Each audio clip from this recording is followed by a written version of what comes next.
Hi everyone, నమస్తే. నేను Malleswari. SMJ cookery blogs కి స్వాగతం. ఈ రోజు మన వీడియోలో వెజిటబుల్ ఆవకాయ ప్రిపేర్ చేసుకుందాం. మనకి ఎప్పుడు అందుబాటులో ఉండే దోసకాయ తోటి దోస ఆవకాయ ప్రిపేర్ చేసుకుందాం.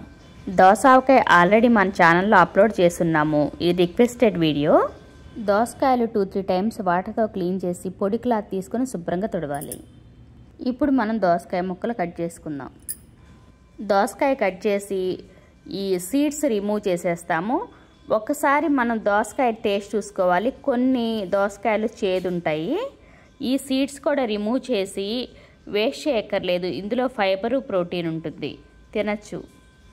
దోసకాయ ముక్కలు కట్ చేసుకుని కప్పు కానీ గ్లాస్ కానీ కొలత తీసుకుని వాటి ప్రకారం కొలుచుకుని ఆవపిండి, మెంతిపిండి, ఉప్పు, కారం, ఆయిల్ యాడ్ చేసుకుందాం.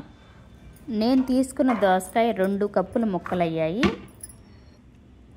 1/2 కప్పు ఉప్పు, 1/2 కప్పు కారం, పసుపు 1 స్పూను, ఆవపిండి 2 స్పూన్స్, మెంతిపిండి 2 spoons, 1/2 cup oil.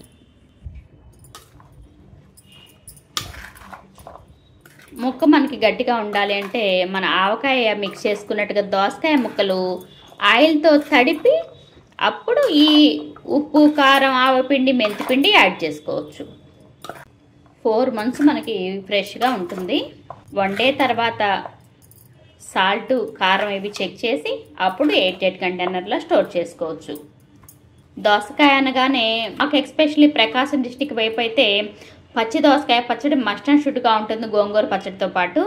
East Godavari డిస్టిక్స్లోకి వచ్చిన తర్వాతే నేను మా ఆంటీ వాళ్ళు ప్రిపేర్ చేసినప్పుడు ఈ దోస ఆవకాయ చూశాను. Oil 1/2 cup. 8 కంటైనర్లో స్టోర్ చేసేలోగా 2 times మిక్స్ చేసుకోవచ్చు. పికిల్ మిక్స్ చేసిన 5 hours తర్వాత ఎలా ఉందో చూద్దాము. మనం మిక్స్ చేసిన ఆయిల్ పైకి ఫ్లోట్ అవుతుంది. టోటల్గా మనము పికిల్ ప్రిపేర్ చేశాక 1 day తర్వాత తినచ్చు. చాలా టేస్టీగా ఉంటుంది. 4 months నిల్వ ఉంటుంది. 24 hours తర్వాత మన పికిల్ బాగా మిక్స్ చేసి ఒకసారి టేస్ట్ చూసి 8 కంటైనర్లో స్టోర్ చేసుకోవచ్చు. దోసకాయలు మనకి ఎప్పుడు అందుబాటులోనే ఉంటాయి కదా. మీరు కూడా ఒకసారి ఈ దోస ఆవకాయ ప్రిపేర్ చేసి మీకు ఎలా వచ్చిందో కామెంట్ ద్వారా తెలియచేయండి. వీడియో చూసిన తర్వాత మీకు నచ్చితే ఒక లైక్ చేయండి.